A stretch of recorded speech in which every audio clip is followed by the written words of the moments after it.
cumprimentando muito especialmente os senhores conferencistas, o professor Juan Domingos e o Dr. Manuel Andrade Neves, pela simpatia e gentileza e disponibilidade que manifestaram em participar neste evento. É mais uma das nossas reflexões ao cair da tarde. Desta feita foi dedicada à problemática do direito do ambiente em Macau. A conferência de hoje assinala o dialbar de um novo momento na história da nossa jovem fundação, uma vez que será pela primeira vez realizada simultaneamente em duas línguas, sendo uma delas o mandarim. Em mandarim falará naturalmente o Sr. Professor Juan Minxiang, ilustre professor catedrático da Universidade de Fuzhou, especialista em Direito Ambiental e atualmente professor na Universidade de Ciência e Tecnologia de Macau.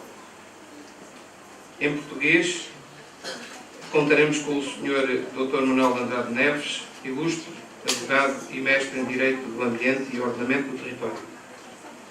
A ambos foi sugerido que nos deixassem, na primeira pessoa, as suas opiniões acerca da temática ora em discussão, apresentando, sempre que possível, eventuais caminhos para um Macau mais verde, dotado de uma efetiva política ambiental, onde o bem-estar e a qualidade de vida das suas gentes seja a grande prioridade. Como já vem sendo hábito nestas nossas conversas ao fim da tarde, concluídas as apresentações, daremos início ao nosso habitual espaço de debate, onde todas as intervenções serão muito bem-vindas. A todos os presentes, particularmente os que pela primeira vez nos visitam, espero que façam desta a vossa casa, regressando muitas vezes. Muito obrigado. 好，大家晚上好。我在这边就简单介绍一下，就是环境与城市持续发展的法律对策。我主要是谈一下澳门环境法治的建设问题。那大家都知道，澳门实际上在1895年开始就拥有与居民生活质量和地区环境有关的特别法律。如果说以现在澳门政府公报的内容为准的话，澳门环境相关的法律大概可以分两大类一类就是相关就是澳门本地区的一些环境法律，大概有15类，40几个法律。还有一个是适用澳门的国际协议及公约，有5大类，17个公约那我这边主要是针对澳门环境法治问题做一个介绍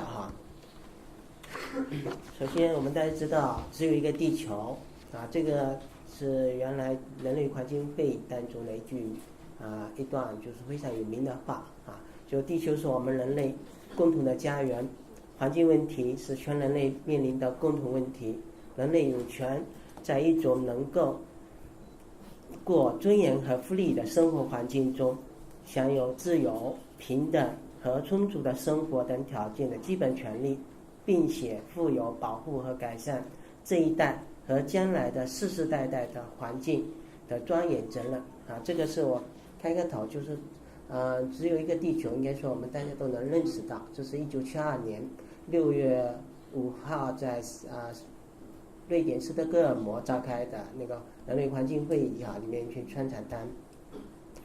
那这边我引用的一个美国学者的一句话就是大家对法律的理解，社会中的法律最好被理解成一种行为或者事业，即执行社会任务的活的制度。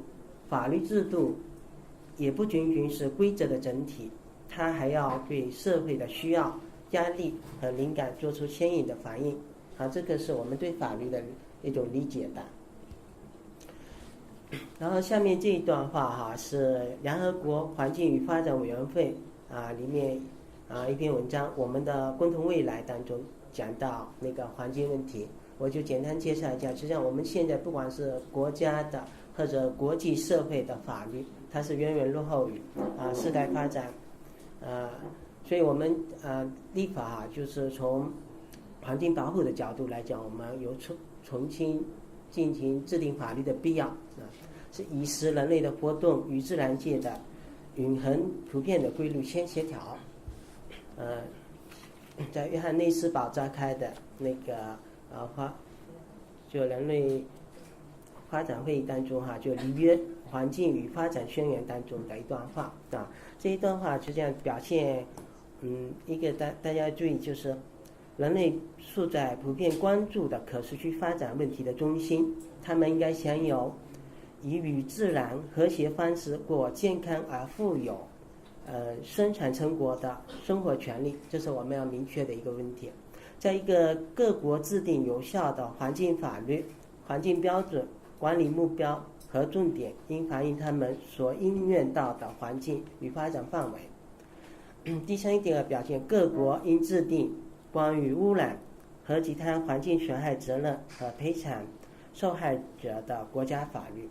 各国还应该迅速和更果断地进行合作，进一步制定关于其在管辖内的活动对其管辖外的地区造成的环境损害的不利影响的责任和赔偿的国际法律。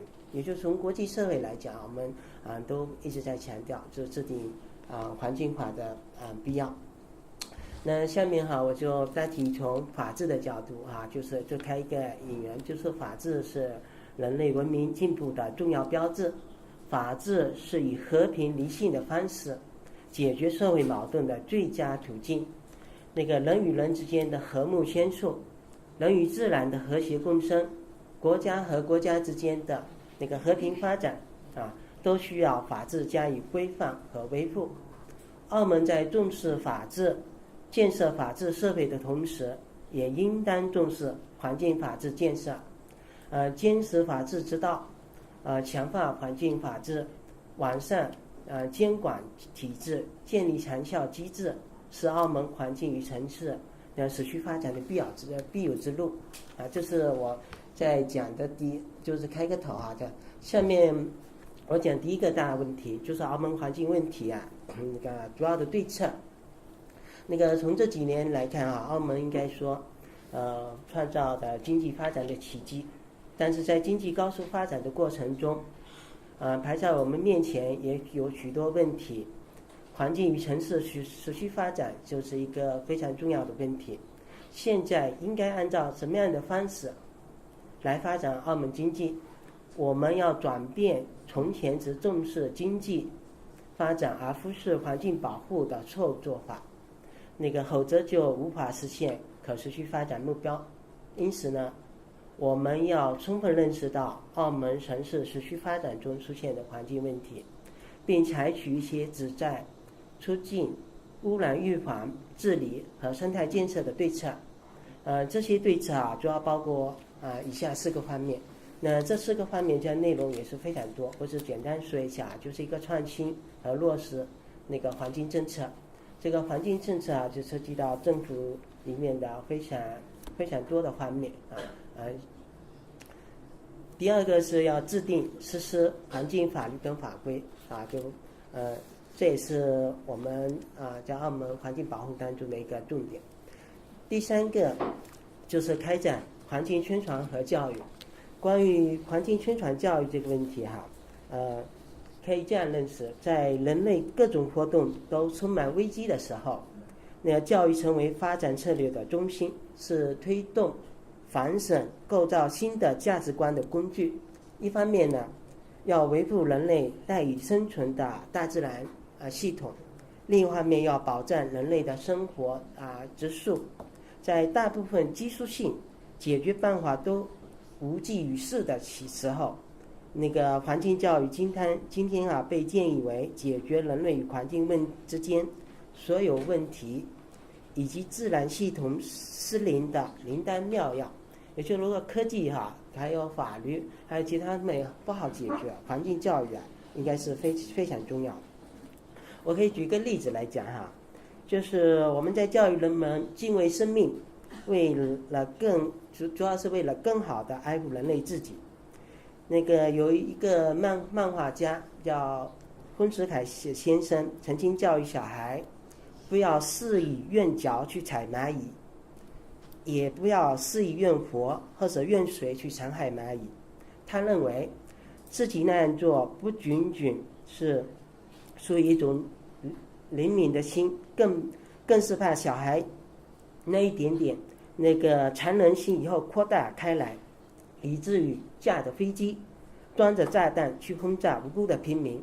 确实呢，我们从这个例子来讲，就是我们敬畏地球上的一切生命，不仅仅是因为人类有一种怜悯之心，更因为他们的命运和人类的命运，当这些动物就是被杀害殆尽的时候，人类就像最后一块多米诺骨牌接倒下来的也是人类自己。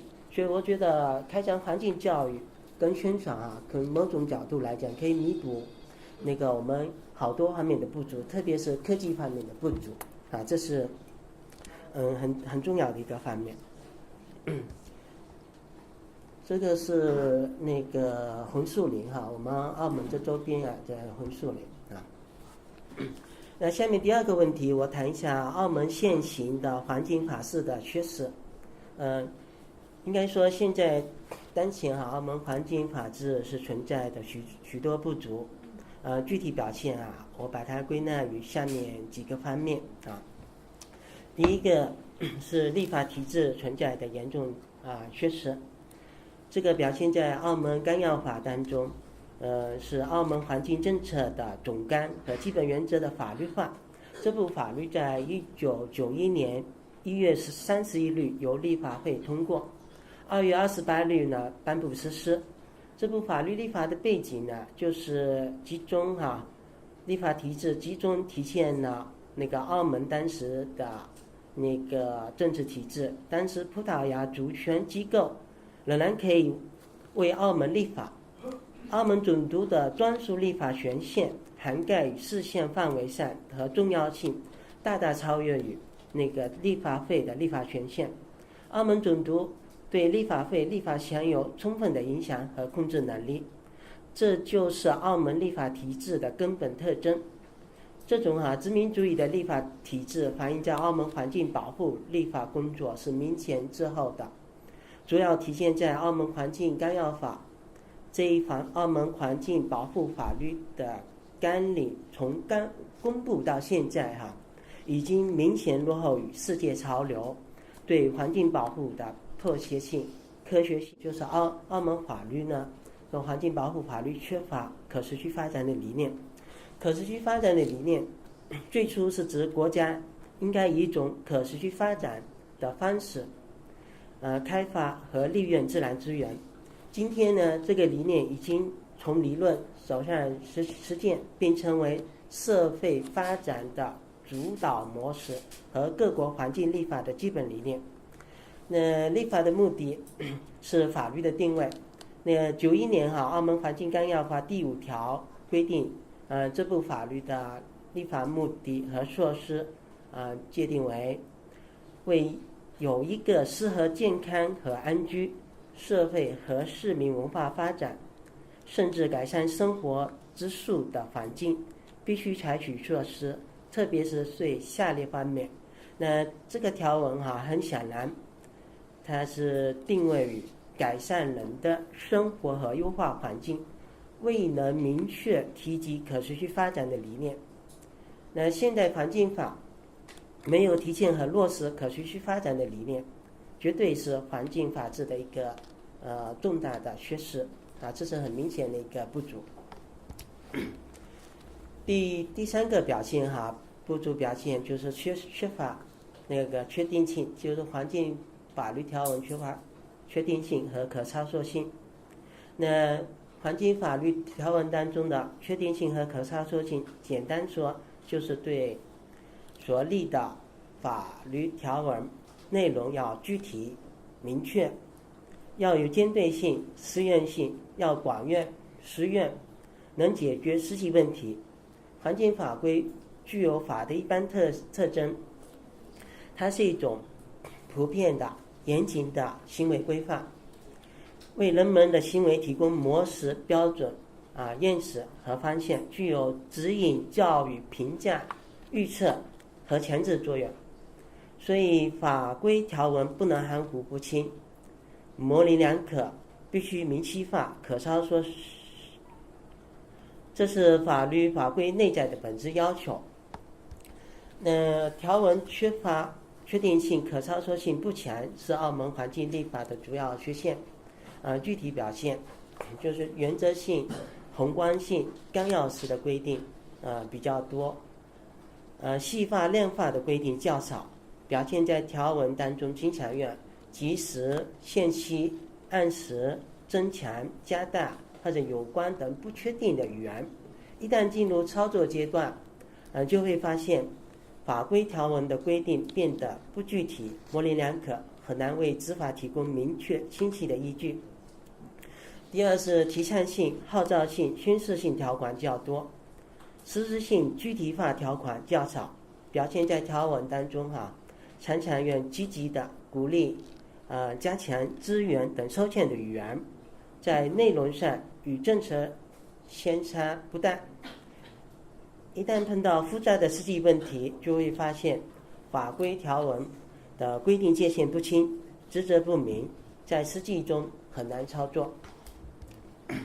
比如说，《澳门环境纲要法》第3条第2款规定，环境政策的目的是适当利用自然资源，从而确保其使用。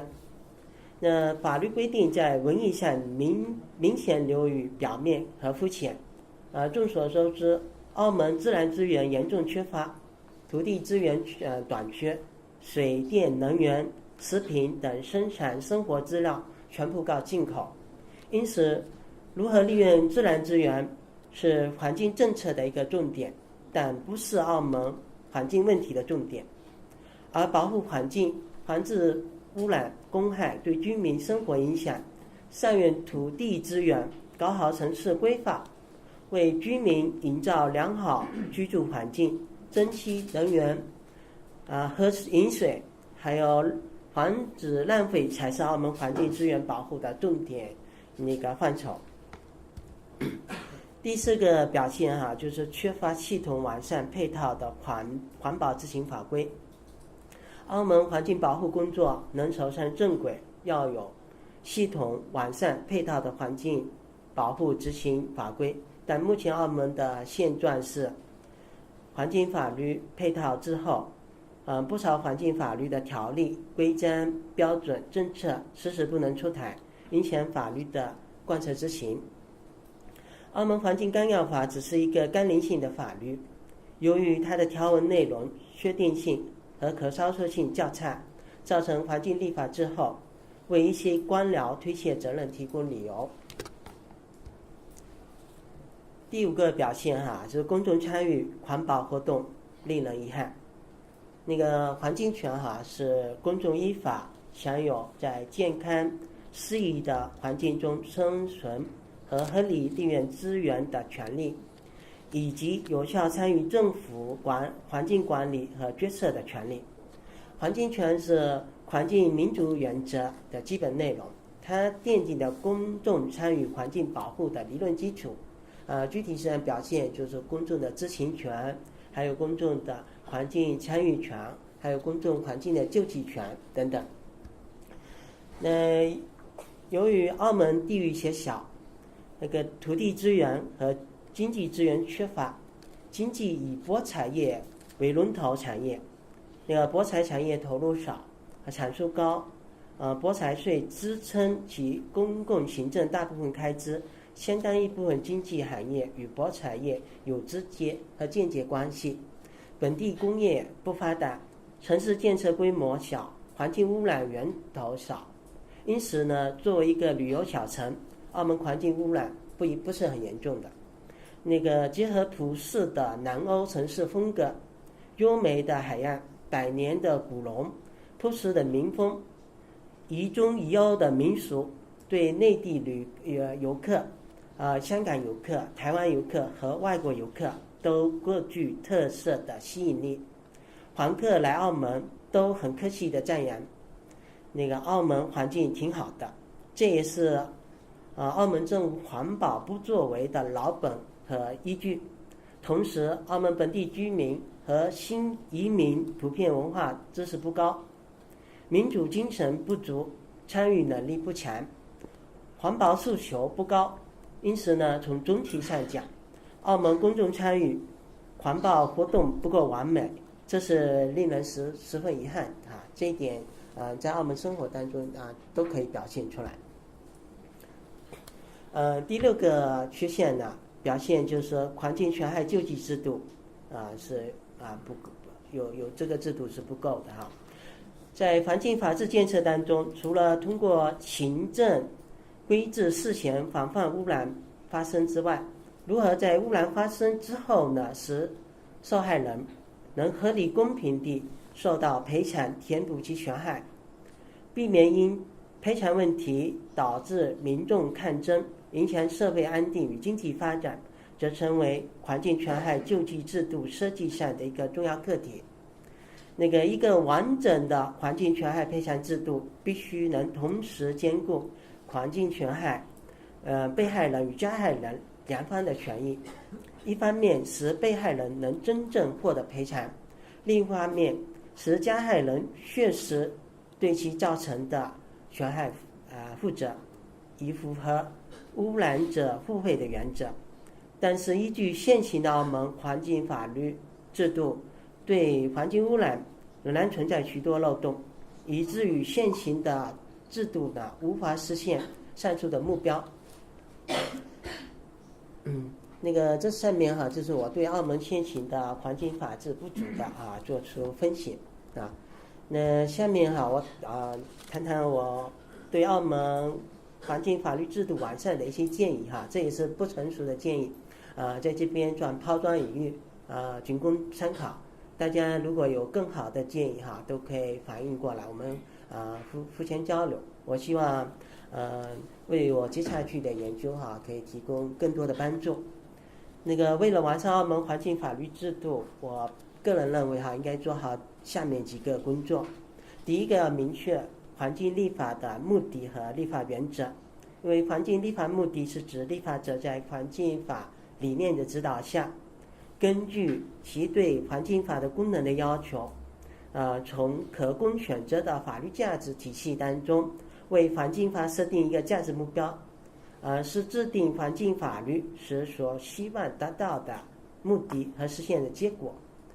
环境法立法目的决定了整个环境法的指导思想，环境法的调整对象也决定着环境法的实验效能。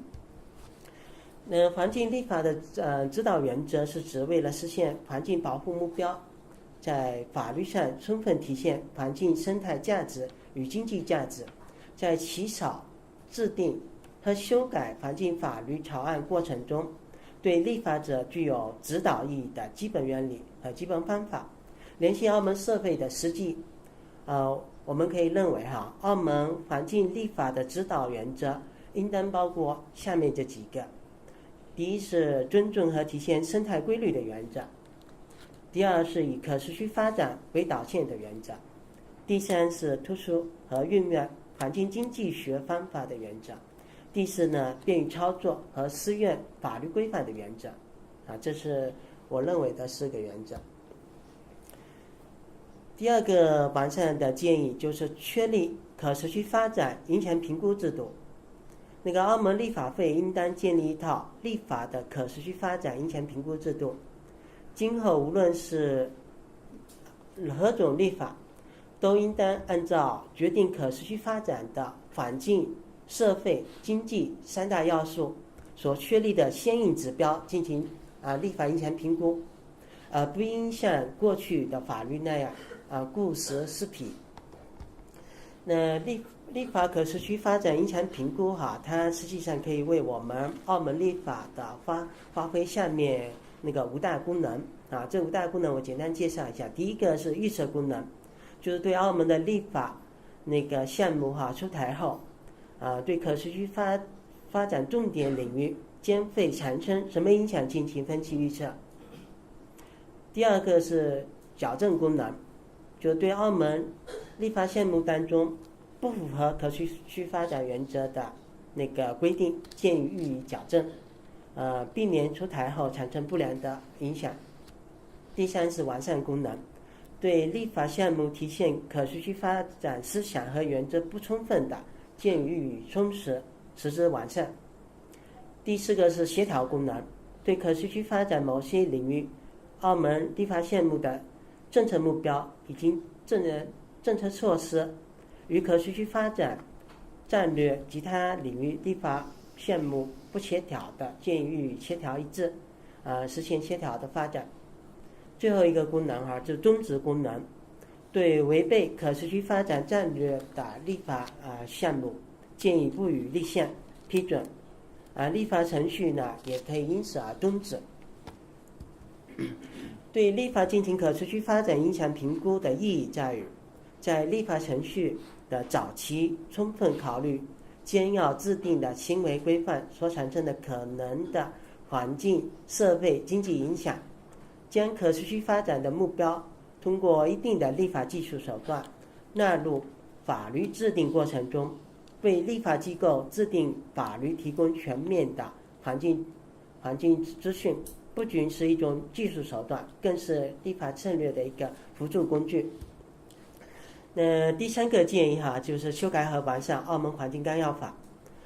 澳门环境纲要法如果从澳门基本法第119条规定，澳门特别行政区政府依法实行环境保护，这个条文我的理解认为，就是一个是要求特区政府对环境保护进行立法，要建立健全环境保护的法律制度，使环境保护有法可依。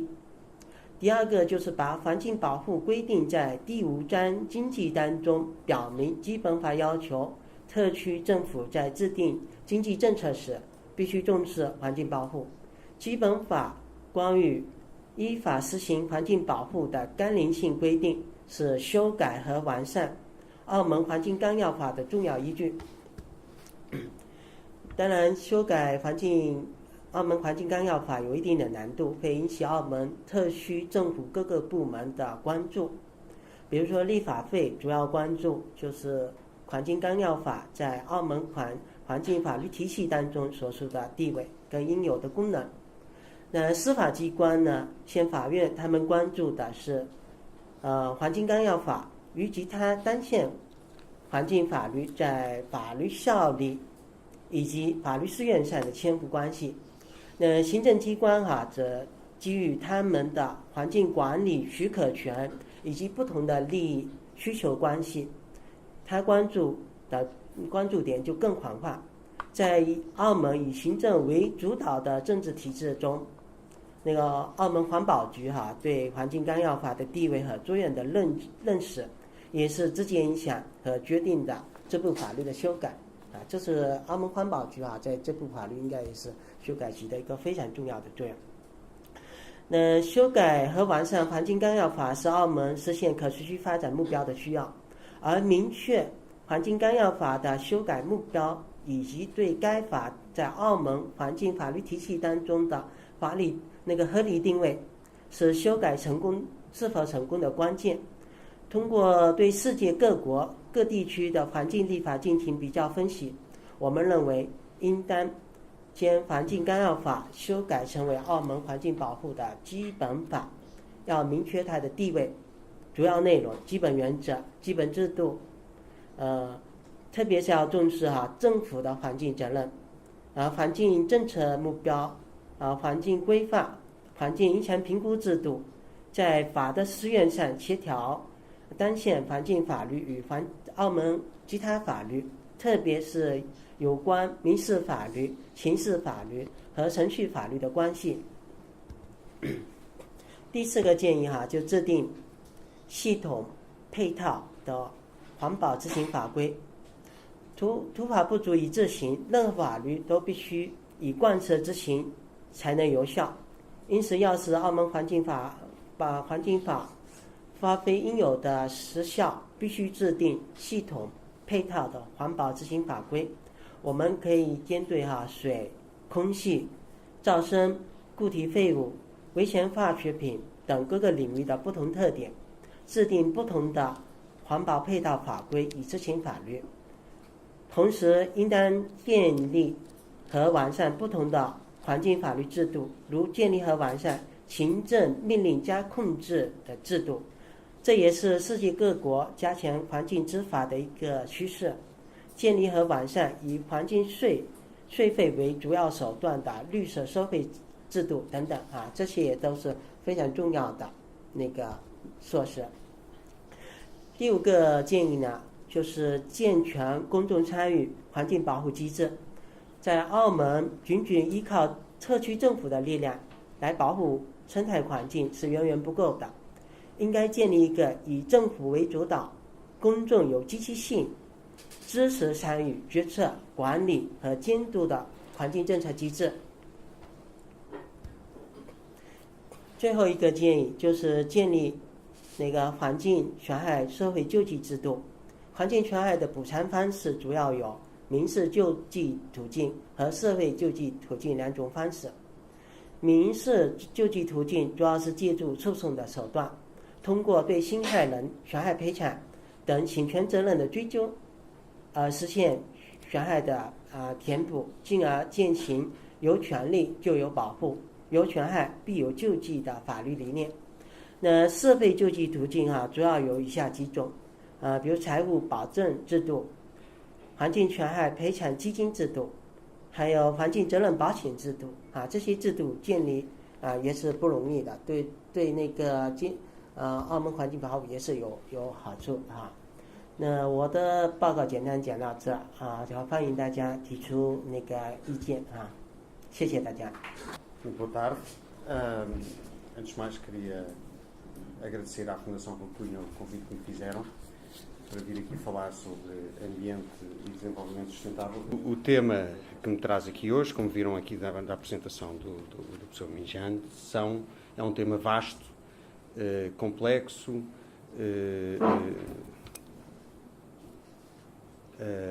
que a mim me entusiasma particularmente, porque é um tema ao qual dediquei grande parte da minha vida profissional e continuo a dedicar, e portanto vou-vos pedir muita paciência, porque se calhar não saberei ter o poder de síntese que teve aqui o professor Minjane, e tenho aqui cerca de 150 slides para vos passar. Estava a brincar, só tenho 30, mas mesmo assim dá para ficarmos aqui algum tempo a falar sobre isto. Mas de qualquer forma peço-vos paciência e tentarei ser o mais breve quanto possível. Vou-vos tentar transmitir um pouco da gênese do direito do ambiente e da política do ambiente, principalmente na sua perspectiva histórica ou internacional, passando depois para a minha experiência, a experiência europeia e a experiência portuguesa, de forma a que possamos depois no debate comparar experiências também. Não tenho a presunção de querer ensinar nada aqui e apenas poderei evidenciar aquelas que foram as experiências europeias na proteção do ambiente através de medidas legislativas e também políticas eventualmente depois, se o professor Minjane me permitir, comentar algumas das coisas que disse a propósito da Lei de Bases de Ambiente de Macau, que aliás é uma cópia da lei portuguesa e todas as críticas que foram aqui feitas a propósito da mesma acompanho e redobro e poderei acrescentar mais umas quantas. É a lei que teve em vigor também em Portugal até agora. Está agora a entrar em vigor uma nova Lei de Bases do Ambiente, mas tudo o que o Sr. Professor disse sobre a mesma e sobre as dificuldades de aplicação da mesma são válidas, tanto para Macau como para Portugal. Bem, comecemos talvez pelo ambiente. O que é o ambiente? O ambiente é efetivamente tudo o que nos rodeia, não é? É tudo aquilo que, direto ou indiretamente, influi sobre a nossa vida, mas é também aquilo que influi todos os seres vivos, com quem nós naturalmente temos que conviver neste pequeno planeta. A evolução do conceito de ambiente é muito, muito recente. De facto, só desde os anos 60 que temos consciência de existir uma realidade que nos ultrapassa.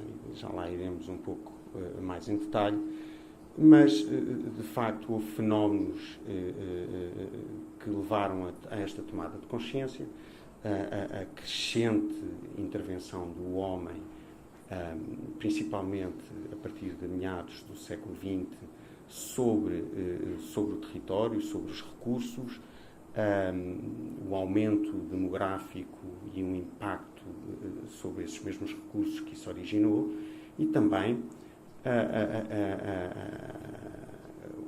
os litígios que começaram a acontecer relativamente à partilha desses litígios, mesmo entre Estados. E, portanto, houve uma rápida degradação do ambiente, ou seja, do meio em que vivíamos, do qual se foi tomando consciência e que demonstraram que alguma coisa tinha que ser feita. E, de facto, a partir da década de 60 se começou a falar dessa necessidade de proteção. E surgiram, nessa altura, de facto, algumas obras, alguns comentários de alguns autores internacionais que levaram às primeiras definições daquilo que seriam as primeiras regulamentações de ambiente, mas essencialmente aceitas na assunção que, de facto, ou no pressuposto que estava naquela altura verificado, que existia um desequilíbrio entre as nossas ações e as ações entre as nossas ações e aquilo que poderiam ser os recursos disponíveis no futuro. A definição da intervenção do homem na terra e no ambiente que o rodeia, e depois a gênese também daquilo que vieram a ser os conceitos de direito do ambiente criados na altura, existem desde os tempos mais remotos e assentam essencialmente também nas nossas crenças e culturas, nas nossas culturas e nas nossas crenças religiosas. Na cultura judaico-cristã existe o exemplo típico da Arca de Noé, quando se verificou um desequilíbrio, ou que seria verificar um desequilíbrio, neste caso provocado pela ira divina, Noé juntou todos os animais numa arca e salvou-os da extinção dessa mesma ira divina. Portanto, existia já o conceito de que o homem também tinha que intervir para salvar o ambiente que o rodeava, de forma a depois replicar no futuro ou continuar a usufruir desses mesmos bens na altura. O budismo também terá o mesmo princípio, em que, transmitido também aos monarcas e aos reis na altura, de que haveria uma necessidade do poder político de proteger a vida selvagem. Todos têm o mesmo direito à vida, entre homens e seres vivos, quaisquer outros seres vivos, e depois mesmo nos cultos africanos, ameríndios e outros cultos asiáticos, a Terra aparece sempre como a deusa-mãe da humanidade. Existe, aliás, uma carta muito bonita de um índio, de um chefe, agora não lembro exatamente de que tribo, americano, escrita na altura da tomada de terras da conquista do Oeste, que depois, a ver se me lembro até ao final desta apresentação do nome desse índio que escreveu essa carta, que é muito bonita, que acho que merece ser lida por todos, em que de facto transmite nessa carta ao Presidente dos Estados Unidos na altura que o dever do homem era proteger todos os seres vivos e toda a terra, preservando-a sempre para os seus netos, porque a terra tinha de facto também um caráter divino e portanto está presente a necessidade do homem proteger este equilíbrio desde o início. O desequilíbrio grande e forte que verdadeiramente aconteceu no século XX surgiu essencialmente também a partir das verificações das primeiras poluições grandes da Revolução Industrial, e a relação do homem com a natureza mudou profundamente. E a partir desta altura, de facto, a partir do século XIX, começou-se a criar a ideia de que ao homem cabia o dever de controlar e subjugar a natureza. O materialismo antropocêntrico no seu mais puro estado. Há um pormenor que eu gosto de falar quando tenho a oportunidade de falar sobre isto, mas tem muito que ver com a minha cultura judaico-cristã. Antes da Revolução Industrial, era comum, principalmente até na Idade Média, era comum as pessoas se dirigirem aos tribunais eclesiásticos para dirimirem conflitos com espécies que não a espécie humana. Era um fenómeno que está, aliás, relatado em todos os tribunais. Por exemplo, existem muitos casos em França relatados de populações que levavam gorgulhos a tribunal porque lhes estragavam as plantações, e tinha que ser o tribunal eclesiástico a decidir se deveria, qual era o interesse da comunidade face ao interesse destes insetos que lhes estragavam as culturas. Portanto, existia um equilíbrio e existia um reconhecimento que éramos todos seres filhos de Deus, nascidos da criação de Deus, e, portanto, que não poderia caber ao homem alterar esse equilíbrio, e teria, neste caso, que ser a Igreja a decidir quem é que venceria. E havia muitos casos em que a Igreja muitas vezes decidia, o padre local decidia a favor da espécie, dizendo mesmo que a população teria que falar com esses animais. Um caso muito conhecido, ou pelo menos muito discutido em alguns livros, era de uma infestação de ratazanas numa aldeia que tinha destruído também muitas culturas, e o padre ordenava que a população tentasse falar com os animais para os levar, ou para os chamar à razão. E depois, se não desse, pronto, muito bem, aí teria que passar. Mas pronto, isto é tudo para vos dar uma ideia de que tudo que os conceitos que hoje em dia conhecemos e que ainda são muito fortes, baseados no materialismo antropocêntrico, ou seja, centrados na pessoa humana e na utilidade que todos os bens e todos os seres vivos que o rodeiam o servem, é uma ideia recente, apesar de tudo recente.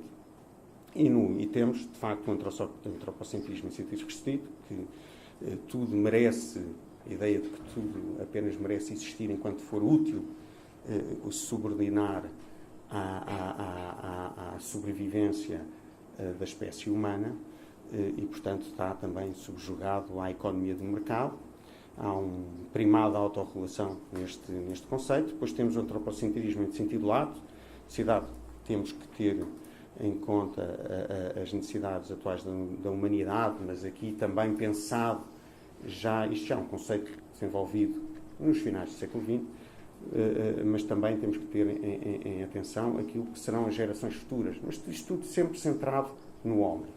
Depois temos teorias, estas sim, nascidas nos anos 70, do ecocentrismo, que dizem que a natureza vale por si e merece ser protegida por si só, e o papel do homem é igual ao de qualquer outra espécie.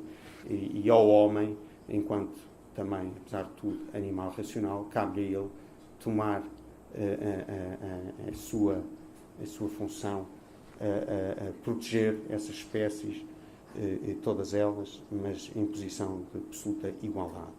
Depois existem outras concepções, a concepção ética, que se prende com a atuação do homem perante o ambiente, como uma questão ética, da sua postura perante a sua vida e perante a comunidade. Um conceito que é muito assente também na ideia de que o homem não é um proprietário da terra, mas apenas gestor dos bens. E depois, outro conceito também mais recente, de justiça ambiental, em que existem três aspectos nesse conceito, em que o homem deve preconizar a equidade entre as gerações, portanto, também lá chegaremos através do conceito de desenvolvimento sustentável, e depois introduz um conceito novo de equidade entre as espécies, entre o homem e os outros seres vivos, em que tem que haver uma justa repartição daquilo que é daquilo que devem ser as necessidades dos seres vivos e também dos outros seres vivos e do homem.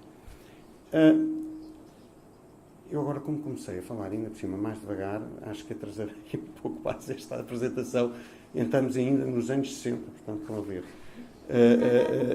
Mas, mais uma vez, tentarei abreviar, mas acho que é importante explicar um pouco o conceito, chegarmos... Posso falar mais alto? Mais alto, não, mais depressa. Muito bem. Assim tentarei fazer agora. Os anos 60 caracterizaram-se por o homem percebeu que precisava de proteger setorialmente determinadas espécies, determinado território perante as ameaças que estavam a sofrer. Muitas vezes surgiam por questões sinergéticas.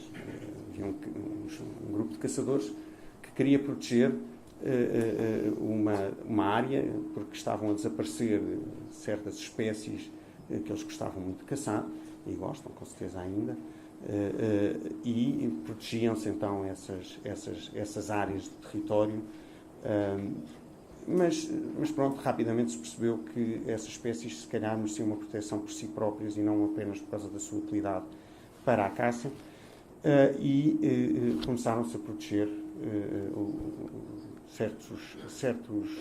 certos fenómenos, certas espécies, certos habitats, porque se percebia também que havia uma relação direta entre a nossa ação e o desaparecimento dessas espécies, ou o efeito sobre o ambiente, e que essas medidas que eram tomadas acabavam com essa ameaça. Os anos 70 e 80 que foram marcados por uma cooperação internacional e um reconhecimento internacional à esfera planetária de certos fenómenos de poluição, percebeu-se que a poluição atmosférica não se circunscrevia às fronteiras de determinado Estado, apesar de, durante o acidente de Chernobyl, era interessante era que nos relatórios ambientais, por exemplo, franceses, a nuvem que vinha da Ucrânia tinha parado na fronteira de Estrasburgo, que era um fenómeno absolutamente espantoso. Mas o que é facto é que se perceberam que as chuvas ácidas que aconteciam e que destruíam os fiordes da Noruega aconteciam muitas vezes em fábricas alemãs e portanto, os fenómenos de longa distância, da afetação e dos efeitos da poluição de longa distância começaram-se a perceber essencialmente nesta altura. Nesta altura também foi uma época em que se verificaram aqueles acidentes muito grandes, aquelas grandes marés negras, o Amoco Cádiz, já na década de 80, depois do Exxon Valdez e outros anteriores, em termos de acidentes industriais, o acidente em Seveso. Portanto, houve este reconhecimento da comunidade internacional e que foi, de facto, o ano da cooperação internacional. Os anos 90 já são anos em que este reconhecimento estava assente, mas era necessário tomarem-se medidas a nível global entre todos estes países, entre todos os países que reconheciam isso mesmo, e, de facto, foi a década em que foram aprovados grandes instrumentos de regulação internacional. Já lá iremos a alguns deles. E surge também o conceito de proteção integrada do ambiente. Já não é preciso atuar localmente para defender determinado habitat, determinado território. Já não é preciso apenas o reconhecimento de que, de facto, existem fenómenos transnacionais. É preciso o reconhecimento de que toda a ação do homem sobre o ambiente a nível local poderá ter um efeito planetário. E, portanto, entrou-se nesta década também do desenvolvimento do conceito de desenvolvimento sustentável, partir dos anos, no final dos anos 80, princípio dos anos 90. E na década que passou, entramos numa década em que já não eram os fenómenos e o reconhecimento desses fenómenos e a proteção desses fenómenos diretamente que estava em causa, mas sim a da responsabilização de quem os praticava. Sim, desculpa. E, portanto, surgem, sobretudo, na Europa, no Ocidente, normas de reparação ambiental e de sancionamento das ações sobre o ambiente. Portanto, não era só a necessidade de regularmos, de alterarmos comportamentos, agora era de exigirmos que quem agia sobre o ambiente pagasse ou reparasse, fosse claramente responsabilizado por aquilo que fazia. E foi assim que surgiram, mais recentemente, os regimes da responsabilidade ambiental, que já vinham mencionados na Lei de Bases do Ambiente, aquela que foi também adotada em 91 aqui em Macau, mas que depois não eram regulamentados por fruto de diversas questões, muitas vezes da pressão, das incertezas relativamente aos nexos de causalidade necessários de determinar a poluição difusa originada em várias indústrias, por exemplo, e não apenas numa, implica grandes dificuldades para os juristas na determinação de quem é que provocou essa poluição, como é que se reparte essa responsabilização por todos. Portanto, isto eram questões que já existiam nos anos 90 e também já tinham sido discutidas nos anos 80, mas que foram resolvidas na última década, através de nexos causais e de regras para estabelecimento desses nexos causais um pouco complexas, mas que resolvem o problema. Portanto, o ambiente é, de facto, hoje em dia entendido como um bem jurídico por si só a proteger. Já a Constituição Portuguesa o entende desde 76. Todos têm direito ao ambiente, a um ambiente sadio e ecologicamente equilibrado, na formulação que depois também foi adotada na Lei de 91 aqui em Macau. Portanto, e todos têm também o direito ou o dever de proteger. No plano internacional, voltamos aos anos 70, desculpem, estou a recuar, mas não é bem recuar, estou-vos a tentar dar uma ideia. Parece que só eu é que vejo a minha apresentação, peço desculpa. O que torna o meu discurso ainda mais monótono. Bem, em 72 tivemos a Conferência de Estocolmo. Essa Conferência de Estocolmo surge depois de todas as de todo o pensamento que nasceu e toda a realização por parte da comunidade internacional das ações do homem sobre o ambiente. 72 também coincide com a grande crise energética, a primeira grande crise energética sofrida pelo mundo. E, portanto, foi uma conferência que contou, na altura, com já um número recorde de participantes de Estados, 113 Estados, 6.000 participantes, 700 observadores, 400 ONGs. É o ano do nascimento das grandes ONGs de defesa do ambiente. E onde se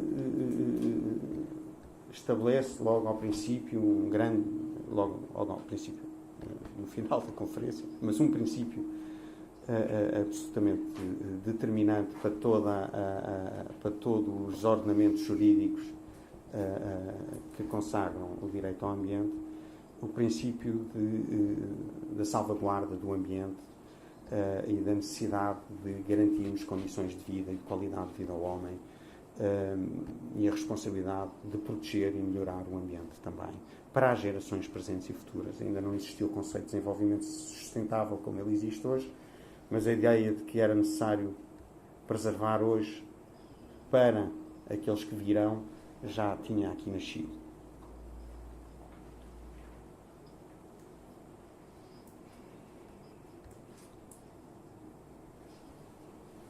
parece que já surgiu alguma coisa.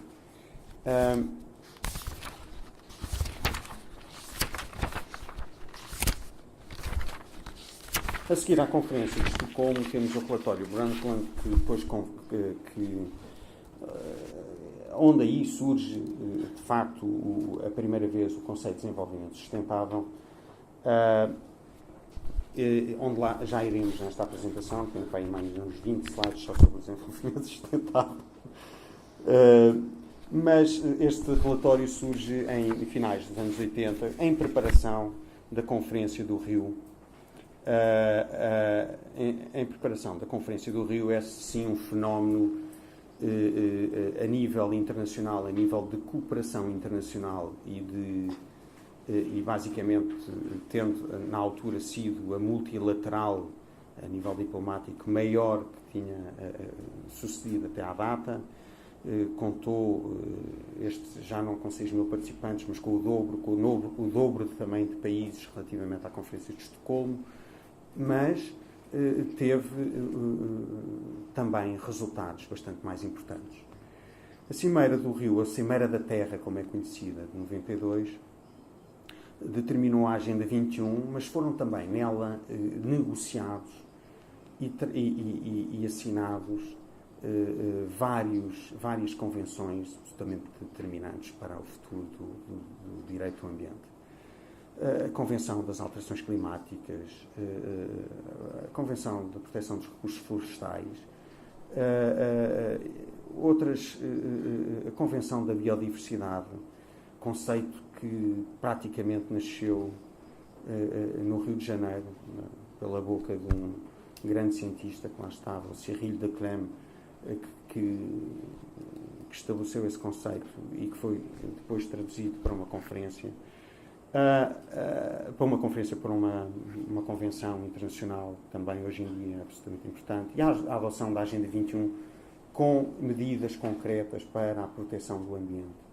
É um documento extensíssimo, com 21 medidas, cada medida com centenas de páginas associadas, e que, de facto, veio determinar a atuação dos Estados e o desenvolvimento do direito ao ambiente a um nível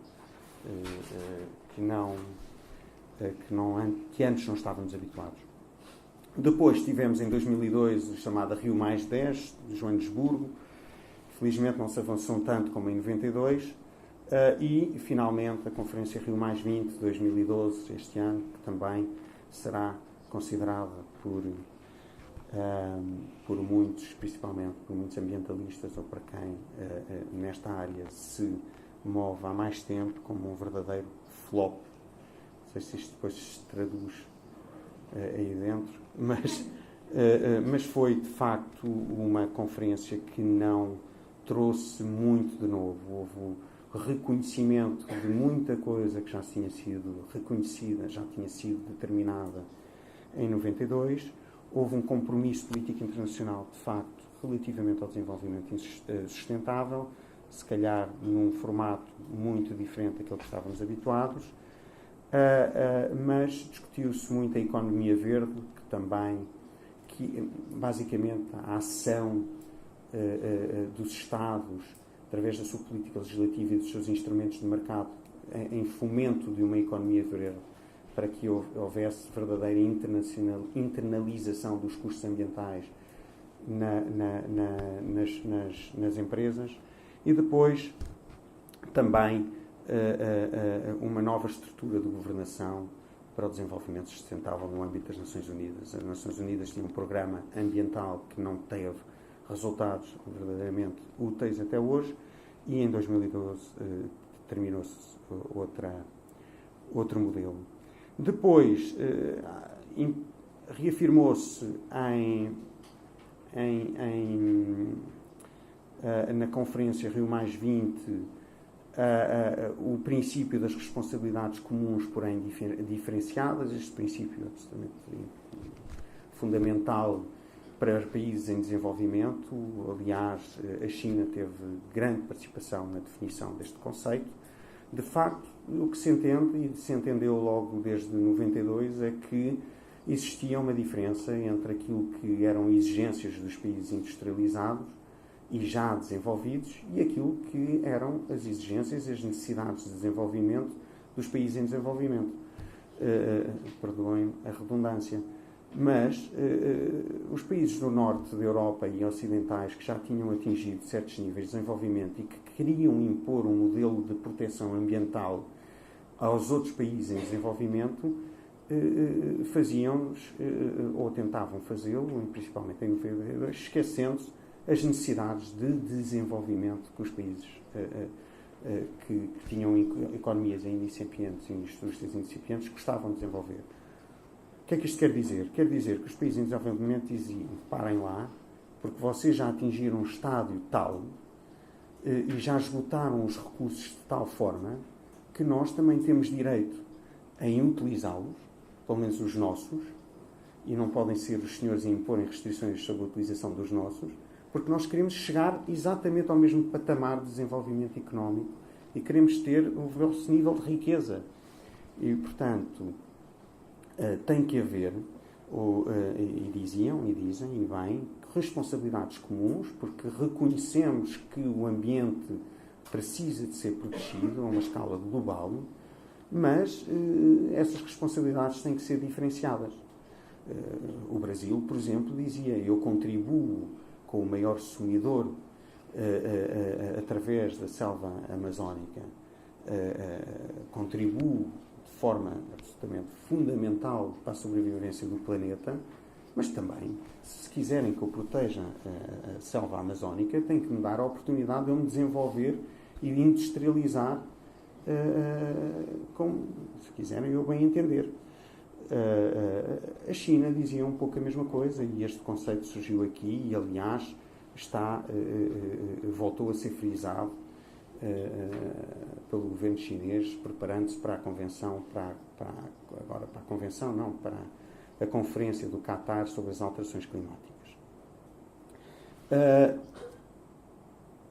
Agora parece que não estou a conseguir. Bem. No plano comunitário, na União Europeia, o que surgiu... A União Europeia surgiu basicamente através do Tratado de Roma em 1957, não havia preocupações ambientais, coisíssima nenhuma. Estas preocupações ambientais surgiram essencialmente também nas décadas de 70 e determinou-se nessa altura que para se atingir um verdadeiro mercado único era necessário adotar práticas ambientais que permitissem a circulação de produtos e essencialmente também diminuíssem as desigualdades. Porquê? Porque se alguns Estados puderem produzir sem terem que internalizar os seus custos ambientais, é de facto uma concorrência desleal relativamente aos outros Estados e, portanto, há que impor regras comuns de forma a que tenhamos verdadeiro mercado livre. Então surgiram objetivos claros de política comunitária do ambiente, a preservação, a proteção e melhoria da qualidade, a proteção da saúde, da qualidade do ambiente, a proteção da saúde das pessoas, a utilização prudente e racional dos recursos naturais e a promoção ao nível internacional de programas que ajudassem outros países a promover o ambiente, foram criados ainda na década de 70, e que deram lugar a uma legislação profusa na área do ambiente. Aliás, a legislação que Portugal tem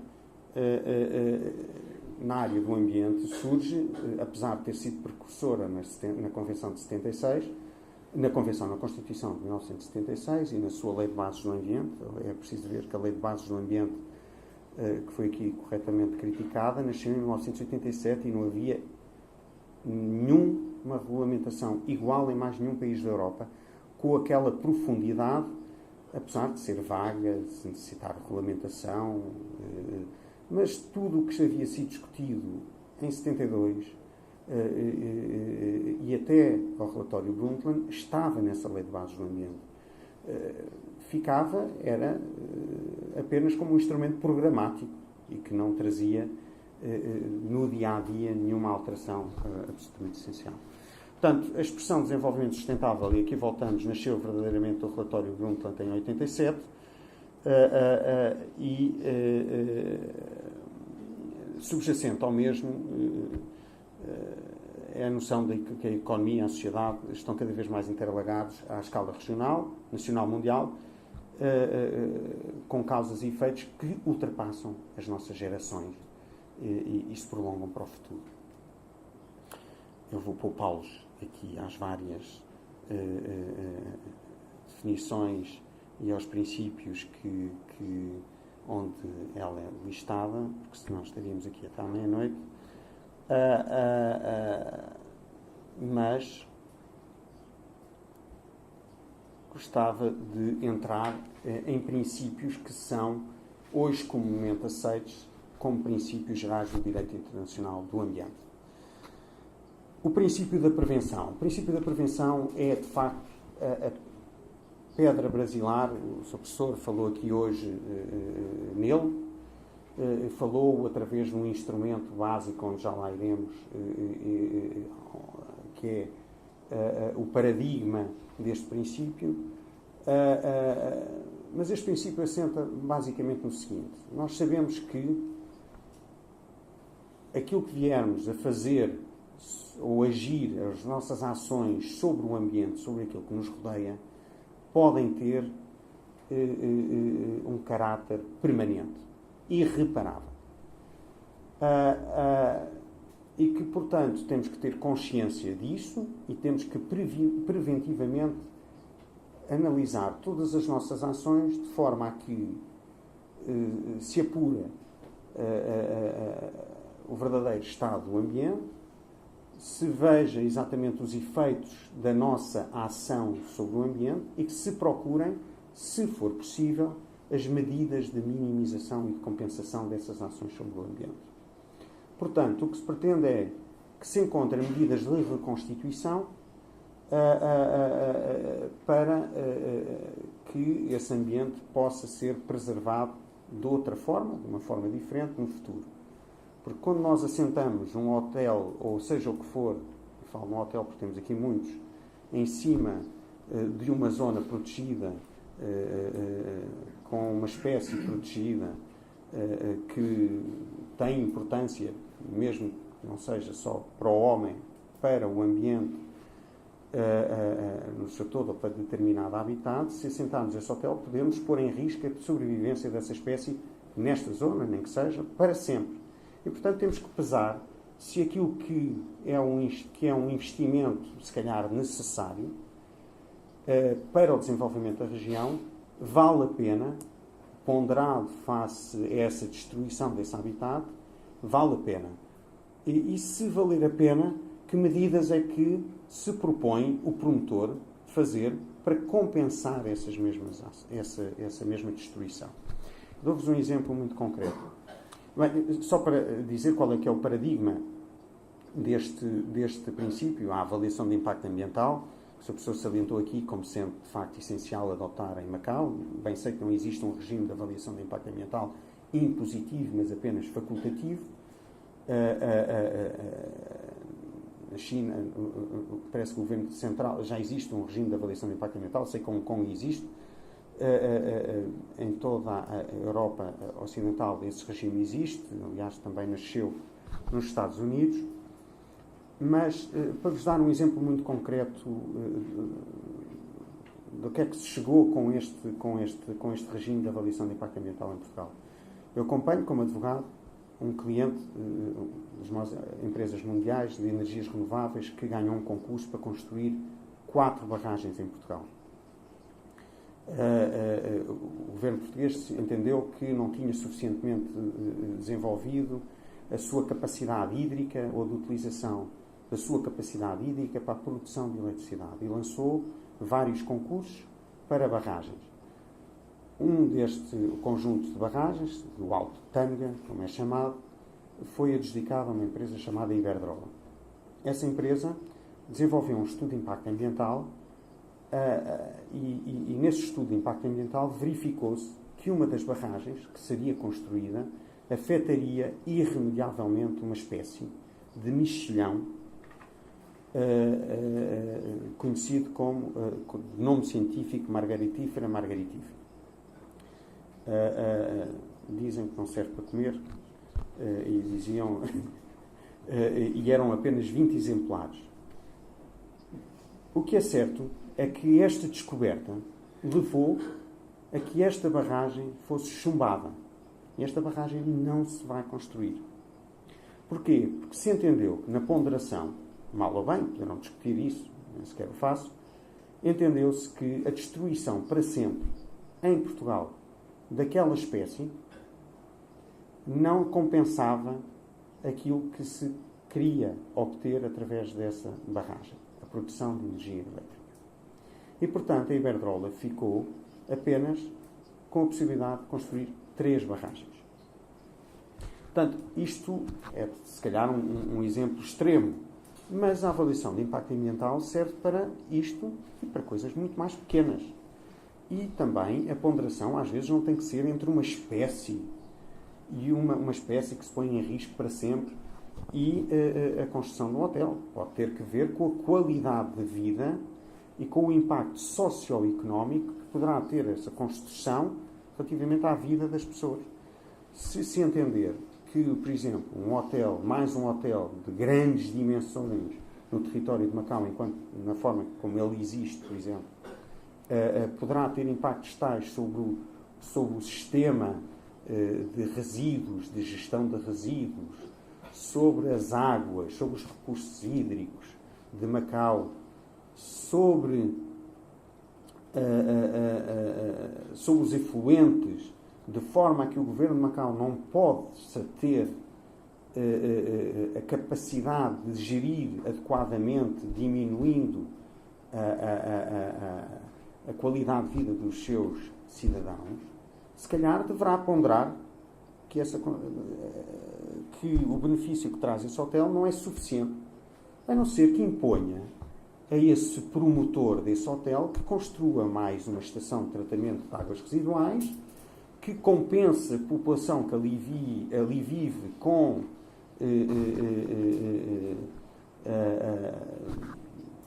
a medidas adicionais de recolha de resíduos, pode exigir, aliás, compensações económicas que façam com que o próprio governo construa ou alivie os impactos dessa promoção nas suas políticas. Portanto, este princípio absolutamente primordial, aliás, um juiz num processo muito conhecido em Portugal chamou-lhe o princípio do mais vale prevenir do que remediar. Depois, acho que já falei o suficiente sobre o princípio da prevenção. Temos o princípio da precaução. O princípio da precaução é um princípio muito que deriva do princípio da prevenção, mas é um princípio quase científico. É um princípio que diz que, eu não sei se passei a precaução, porque eu aqui falta. Sim. Tenho aqui uma coisa em cima que desculpem, já afastei. Sim, já estou a falar, já sei de que princípios estou a falar. É um princípio científico, é um princípio que diz que, basicamente, na dúvida sobre determinada ação, devemos evitar fazê-la. Devemos evitar tê-la. Ou seja, na dúvida científica sobre os efeitos de determinada medida, devemos abster-nos de a tomar.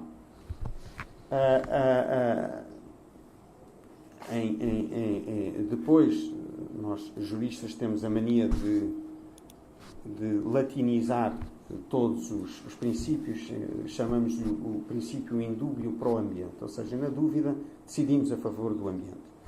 Há aqui uma inversão do ónus da prova, que é transferido para o Estado, ou do poluidor, do potencial poluído para o poluidor.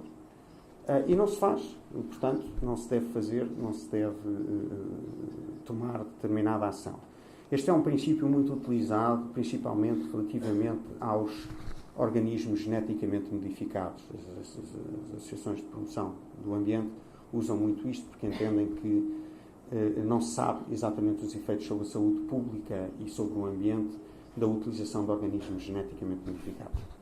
Porque não foram feitos suficientes estudos e basicamente é o homem achar que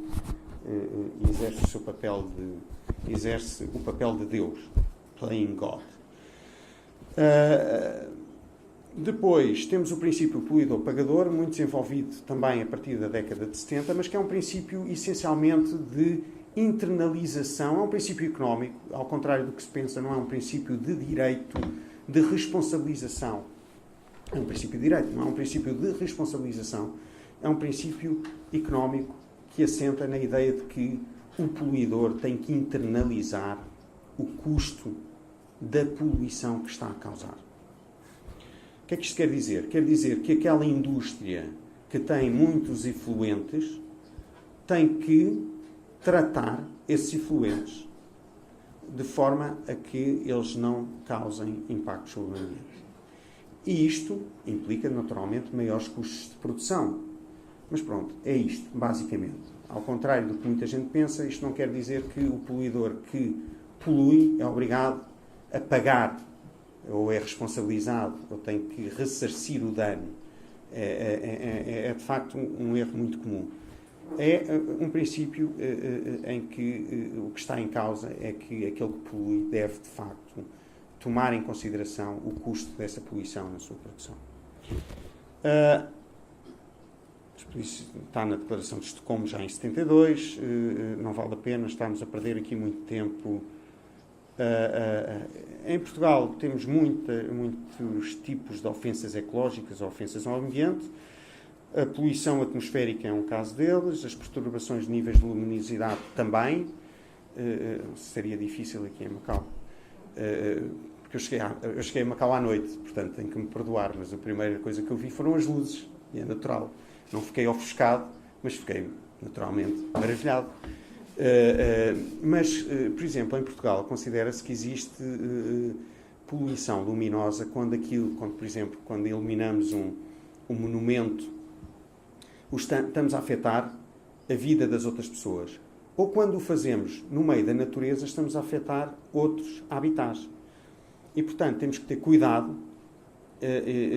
na forma como iluminamos esses mesmos monumentos ou aquilo que for. Depois temos a poluição hídrica, poluição de todos os recursos hídricos, a danificação do solo ou do subsolo, apesar de não haver verdadeira proteção do solo na legislação portuguesa, através da Lei da Responsabilidade Civil e dos Danos Ambientais, hoje em dia isso encontra-se salvaguardado. Portanto, um terreno contaminado por si só não gera a responsabilidade, mas se afetar os recursos hídricos e afetar os interesses de outro, poderá levar à reparação desses danos.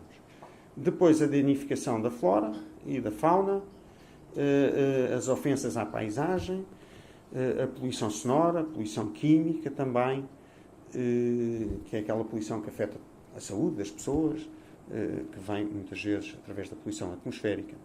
E entramos aqui, para finalizar, eu já não sei há quanto tempo é que estou a falar, se alguém me der uma indicação, agradecia, só para que estamos no mesmo tempo, vou tentar acabar. Basicamente, o professor também já falou aqui nos instrumentos de mercado, nem tudo se resolve apenas por medidas legislativas. O que o Estado pode fazer de forma muito simples, de forma a introduzir meios de eficazes de proteção do ambiente, pode fazê-lo através de taxas, de medidas fiscais ou de licenciamentos, ou das medidas de licenciamento. Basta que, eu pego outra vez no exemplo do hotel, desculpem, foi o que eu mais vi desde que aqui cheguei, mas se quiserem permitir que um hotel seja feito, podem exigir, perdoem-me a presunção da sugestão, mas é só as medidas mais fáceis, que sejam, de facto, realizadas medidas de eficiência energética na utilização e nos consumos energéticos desses edifícios, que esses edifícios assegurem sistemas de tratamento e valorização dos resíduos que não tragam encargos adicionais sobre o governo, já falámos um pouco sobre isso, mas podem também exigir, às vezes, medidas que não têm nada a ver com aquele hotel propriamente dito. O que isso acontece em muitos países é que o governo central diz o seguinte: o senhor, muito bem, quer fazer um hotel, mas olha, preciso de 20 autocarros movidos a gás natural para transporte da população, porque aqueles que eu tenho são muito poluentes. Pronto, muito bem. O promotor internaliza esse custo como um custo ambiental na sua construção e prossegue-se um objetivo público de redução da poluição atmosférica. Pronto, tem a minha apresentação, não está traduzida, peço desculpa, para mandarim ou para cantonense, mas poderão segui-la se quiserem ver um pouco mais o que são os instrumentos de mercado que eu aqui sugiro, mas que são apenas aqueles que, na minha jurisdição e naquela que eu conheço melhor, são aplicados. Portanto, quer dizer, em conclusão, hoje em dia é inevitável reconhecermos que precisamos de defender ou de proteger o ambiente. Não só porque o sentimos hoje em dia na pele como nunca antes, até o Mayor Bloomberg, se viram as declarações dele, um republicano assumiu que os efeitos das alterações climáticas eram evidentes, depois do furacão Sandy, que levou ao apoio do Presidente Obama e, se calhar, dizem alguns, à sua reeleição. Portanto, os mais empedernidos céticos da proteção do ambiente acabam por reconhecer que, hoje em dia, os fenómenos extremos que vamos verificando têm a origem antropomórfica, se quiserem, e, portanto, cabe-nos a todos nós tomar as medidas em casa, com os nossos filhos, educando-os, e com os nossos governantes, exigindo-lhes que tomem medidas para a melhoria das nossas condições de vida, do ambiente, para que, de facto, os nossos filhos também e netos possam aqui viver nas condições em que vivemos ou em condições melhores, esperamos nós. E, portanto, é esta a mensagem que eu trago a propósito das medidas ambientais e de tudo o que foi imposto pela comunidade internacional. Chama a atenção para um cartoon que, para mim, é absolutamente fabuloso, porque reduz, através do humor, aquilo que é o esforço titânico que tem sido feito a nível das alterações climáticas para que seja aprovado um verdadeiro modelo eficaz que leve à preservação dos recursos, a uma melhor qualidade de vida, etc, etc e tal. Independentemente da questão científica de existir ou não um verdadeiro efeito das ações do homem sobre o clima, existe alguém que, mais cética, que na bancada diz: mas então, tudo isto que estamos a fazer pode não dar em nada, mas apenas num mundo melhor. Eu acho que vale a pena. Vale a pena, nem que seja para termos um mundo melhor. Pronto, muito obrigado pela vossa paciência.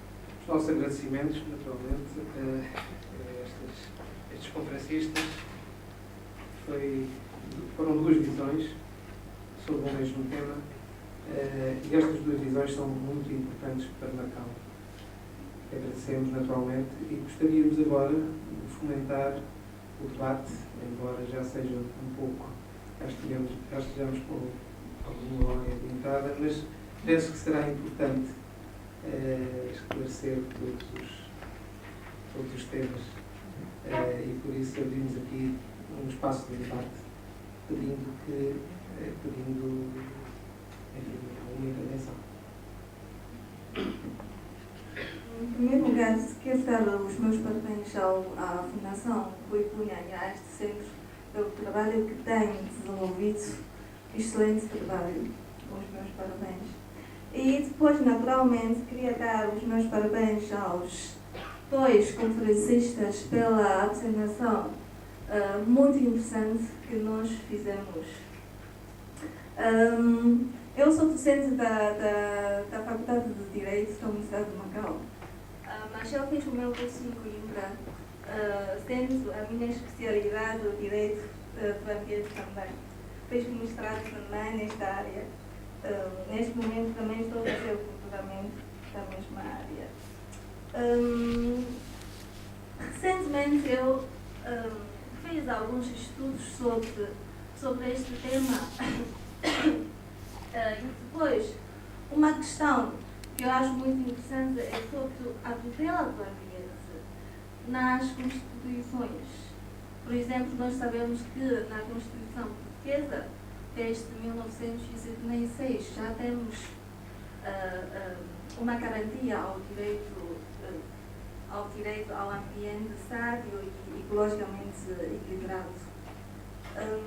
Mas depois também temos de saber que no artigo 66 o direito ao ambiente, além de ser um dos direitos fundamentais, é também uma tarefa do Estado. Não é? São duas visões assim, paralelas na Constituição Portuguesa. Agora, na Constituição Chinesa, nós temos o artigo 26. É um artigo inserido no capítulo cujo título é Princípios Gerais. Então, a minha pergunta é: será que esta colocação do artigo é razoável?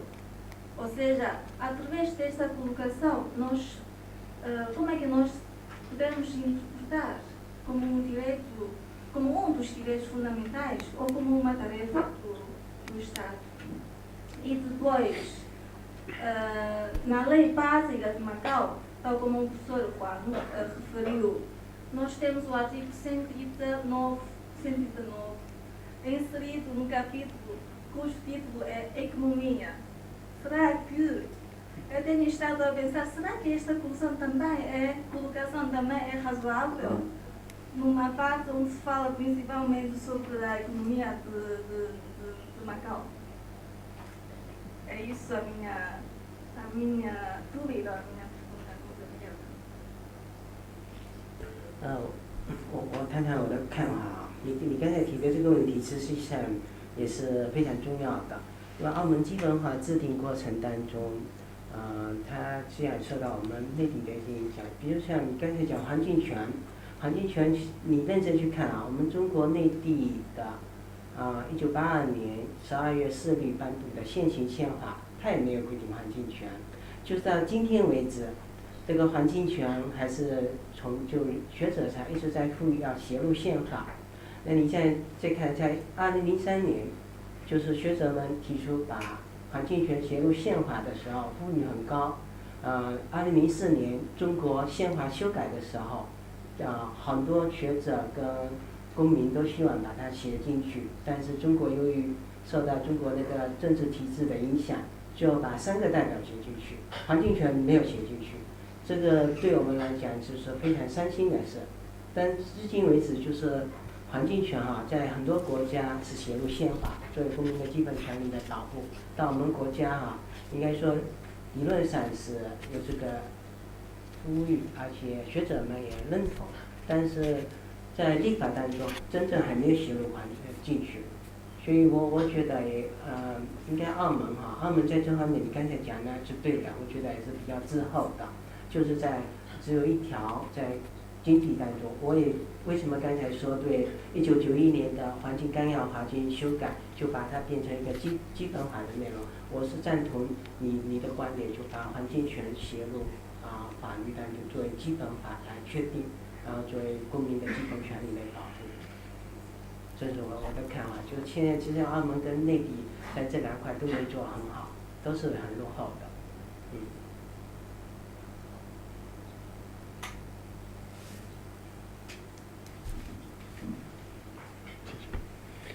A sua pergunta é muito pertinente. Aliás, é uma velha discussão do direito ao ambiente e é saber se é necessário ou não, sendo que a maioria concorda que será pelo menos desejável, que a tutela ao ambiente esteja consagrada na Constituição. É preciso ver que muitos países muito avançados na proteção do ambiente, alguns deles ainda não têm sequer qualquer tutela do direito ao ambiente na Constituição. A França só incluiu há meia dúzia de anos. E outros países têm essa consagração e depois têm proteções ambientais incipientes, não é? Eu acho que Portugal fez bem em consagrá-lo, ainda por cima consagrou o direito ao ambiente, não é? Enquanto conceito a defender e não apenas o direito do ambiente, não é? O que acontece é que muitas vezes o que cabe é ao legislador dar esse passo independentemente da consagração constitucional, de forma a que tome as medidas concretas para a defesa do ambiente. Portanto, Macau já tem esta lei de bases que diz, aliás, que tem que ser regulamentada. Pronto, basta regulamentá-la, não é? Mas o que diz é verdade. Acho que, em termos legais, a força da proteção do ambiente decorrente da Constituição obriga a que o Estado encare a tarefa de defesa do ambiente de uma forma naturalmente mais premente do que aquele Estado que não tem essa obrigação constitucional. Gostaria de colocar, portanto, a ambos os conferencistas a questão se existe, portanto, existe com certeza um direito ao ambiente, existe um direito ao desenvolvimento sustentável. E também qual é a importância, portanto, que cada um dos conferencistas considera em ter uma estratégia de desenvolvimento sustentável para Macau antes, propriamente, de proceder a uma revisão da lei de bases do ambiente. Qual é a relevância que poderá ter uma estratégia de desenvolvimento sustentável? Portanto, são duas questões. Uma que equaciona a questão se existe, na verdade, um direito ao desenvolvimento sustentável, e a outra questão é qual é a importância de se definir para Macau uma estratégia de desenvolvimento sustentável. 这个问题哈，我是这样回答，说环境干扰法跟可持续发展这个关系哈，因为目前是1991年制定的环境干扰法，它没有体现，我刚才报告里面也讲了，它没有体现可持续发展的理念。可持续发展的理念实际上是后面的，就是说后面就是国际整个环境发展的这个潮流。所以我的建议就是说，他们两者目前是没有关系的。目前我们的环境干扰法没有体现可持续发展。那我的你刚才说这两者哈关系要不要修改的重要性，我觉得非常有必要修改，就是修改我们目前的环境干扰法，把可持续发展的理念补充在里面，因为可持续发展它不仅仅是一个一种口号，实际上就是我们刚才那个另外一个报告呢也提到了，就是我们涉及到那个子孙后代的问题。这个可持续发展就是让现代人跟后代人都能够得到更好的发展。所以我的建议就是说，这个重要性是就是非常就是修改环境干扰法，体现可持续发展的理念是非常必要的。对，但具体怎么修改，我刚才在报道里面也讲到，涉及到立法会还有司法机关，还有那个行政部门，这将还是挺复杂的，尤其是澳门环境保护局他们的那个作用也是非常大的。这是我简单讲讲，有什么等下请那个律师再补充一下啊。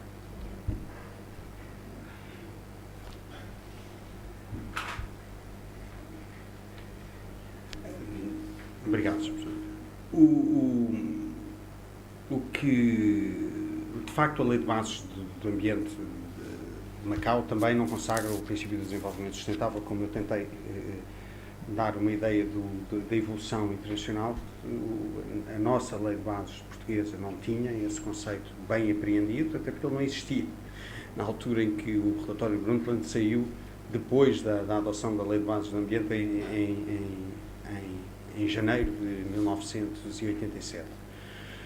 No entanto, o que me perguntou, acho que não foi exatamente isto.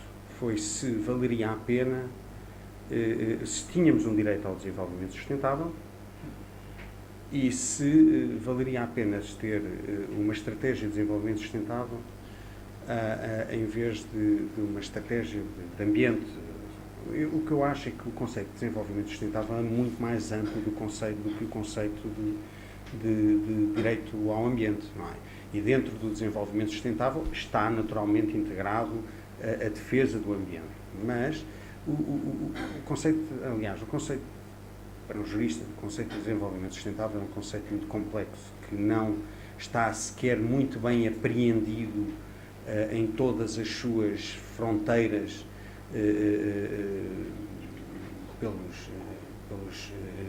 pelos práticos do direito e mesmo na academia não é pacífico exatamente a aplicação do conceito. Quer dizer, o direito ao ambiente já é discutido a nível internacional e mesmo em tribunal, Tribunal de Justiça Internacional, Tribunal Internacional de Justiça, até tem uma secção própria do direito ao ambiente. Quando se prepara para discutir o conceito de desenvolvimento sustentável, existem inúmeras dificuldades.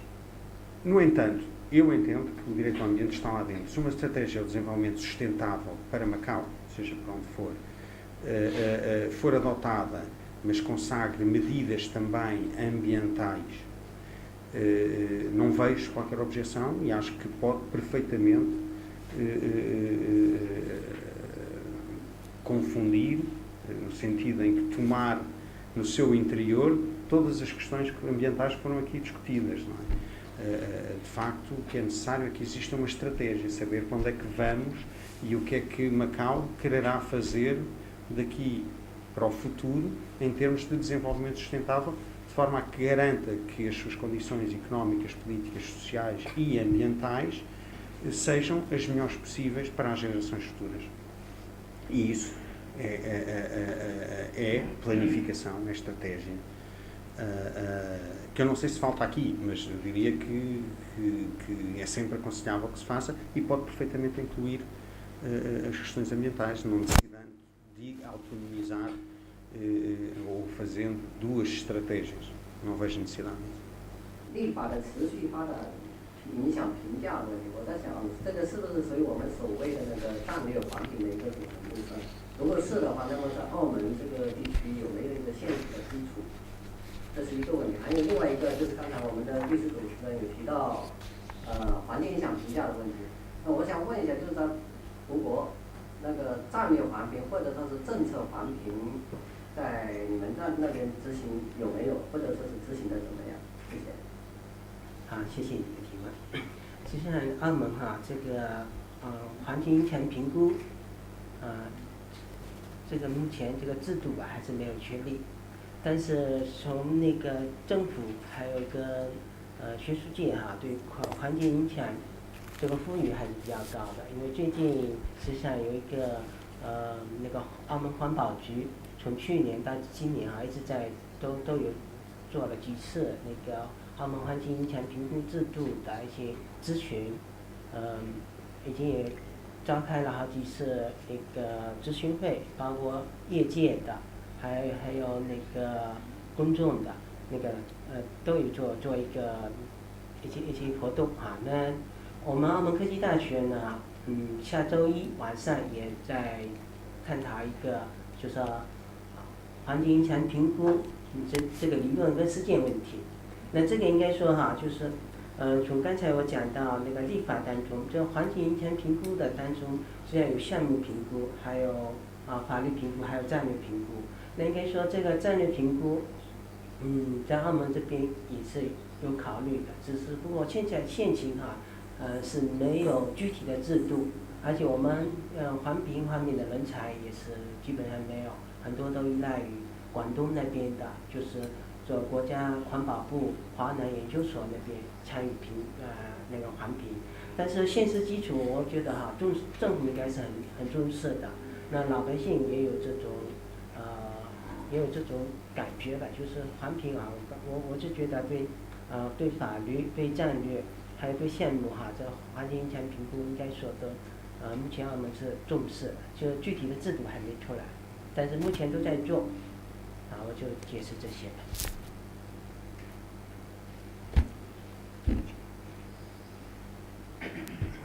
Obrigado. A avaliação, bem, eu dei um exemplo sobre a avaliação de impacto ambiental de um projeto concreto que foi chumbado precisamente porque o regime funcionou. Não quer dizer que o regime da avaliação de impacto ambiental em Portugal seja perfeito. Está longe de o ser, aliás. É complexo, muitas vezes serve propósitos que não são apenas os da defesa do ambiente, porque a discricionariedade da administração é grande nesta matéria. Mas é um procedimento que permite, que se aplica, primeiro, a todos os projetos ou a determinados projetos que afetem o ambiente.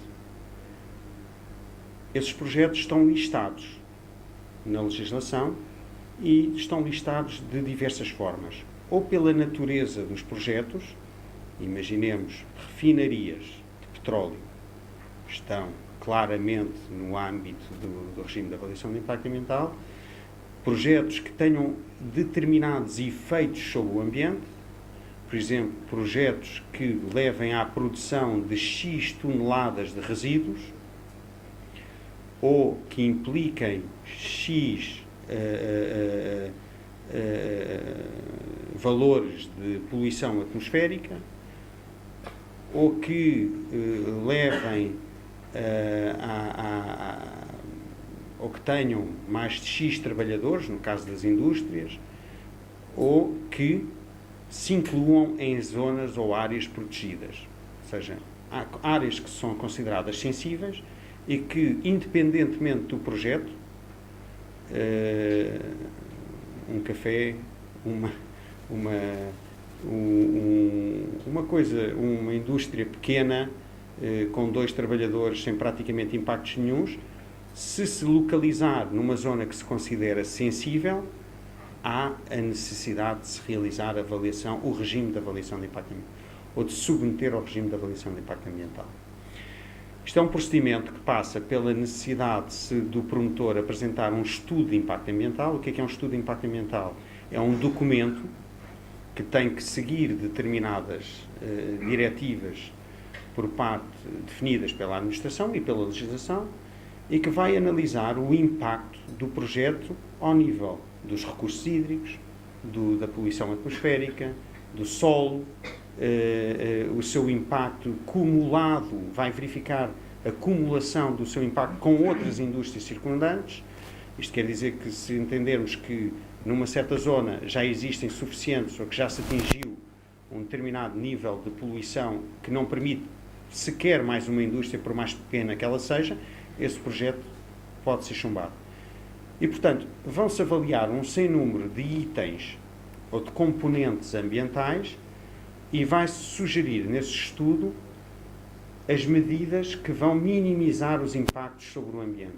Portanto, o promotor diz logo o que é que vai fazer para reduzir o impacto sobre o ambiente. Também vai dizer quais é que são as alternativas àquele projeto. Mais uma vez, se alguém quiser fazer um hotel em determinado sítio, vai dizer porque é que só o pode fazer ali. Ou então vai dizer, eu posso fazer aqui, aqui e ali. E depois a administração é que vai dizer, olha, é melhor que faça aqui e não aqui. Portanto, eles vão, no estudo de impacto ambiental, existe uma indicação daquele local que consideram o menos impactante para o ambiente. Mas pode ser que a administração entenda diferente e dizer que não é naquela localização, será noutra. Este é um processo que implica também participação pública. O que é que isto quer dizer? É aberto uma fase de discussão pública do projeto, é colocado o projeto nas juntas de freguesia, em locais públicos, é anunciado nos jornais e muitas vezes existem sessões públicas organizadas pelo promotor juntamente com a administração para esclarecer o que é que se vai fazer ali. No final, existe um relatório dessa discussão pública E a administração vai olhar para o estudo de impacto ambiental, face ao relatório da discussão pública e a todos os contributos que outros particulares tenham trazido ao processo, e vai decidir se aquele projeto pode ser feito, ou não pode ser feito, ou pode ser feito de forma condicionada. O que é que isto quer dizer? Quer dizer que o projeto vai para a frente, mas tem que ter condicionantes. Condicionantes que podem ser muitas vezes, e são muitas vezes, para além daquilo que o promotor propôs. E depois o promotor, no final, avalia se consegue ou não fazer o projeto. É isto. Bom, eu creio que haveria muitas perguntas, estou certo disso, porém, tendendo a adiantar da hora, eu penso que daríamos por terminada esta sessão aqui. Mas, entretanto, eu gostaria de agradecer ao professor Juan Minjian Cheche, ao Dr. Manuel Andrade das Neves, pelos seus contributos. E também gostaria de deixar aqui uma palavra muito importante aos serviços da administração pública que deram-nos o seu contributo em condições muito difíceis, mas que nós iremos melhorando. Agradecemos muito, estou certo que sem eles esta sessão não teria a eficácia que nós devemos espelhar nas perguntas e no interesse que este assunto provocou. Muito obrigado a todos. Um pequeno coquetel ali à saída. Espero que